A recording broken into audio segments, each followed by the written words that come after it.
back with us, Jill Wine-Banks and John Heilemann, who were not allowed to leave the chair during the commercial break when I was handed this breaking news report.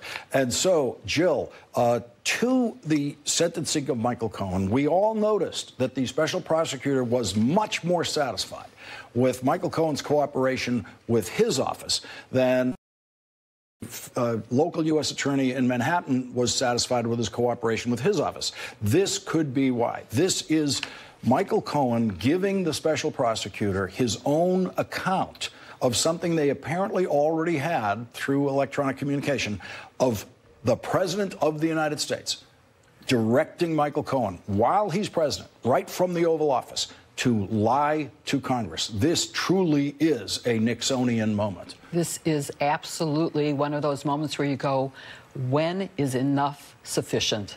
This is when it is, because this is exactly the Watergate model of Nixon saying, you can always say, I don't remember, I don't recall, even though you do. That's subornation of perjury, plain and simple. It is a direct act of the president while he is president, interfering not only with an investigation, but of directly conspiring to obstruct justice. And this should be enough for even and remember, he lied, that is Cohen, he told Cohen to lie to the Senate. Even the Republican Senate is going to have to say, we've been had. We can't have him lying to us. And in the end of Watergate, it was the Republicans who went to Nixon and said, you have to resign or we will convict you in the Senate. And that's going to happen here. We're getting closer and closer. John Heilemann, as usual, it's very hard for me to think of what Rudy Giuliani will say about this, but this time he's going to have to tell you that is not smoke coming out of that gun. Yeah, I can't imagine what Rudy will say. I just looking through this article, just to put a very fine point on it, the thing that caught my eye right after the thing you read, Lawrence, says this revelation is not the first evidence to suggest the president may have attempted to obstruct the FBI and special counsel investigations into Russia's interference in the 2016 election. But Cohen's testimony marks a significant new frontier.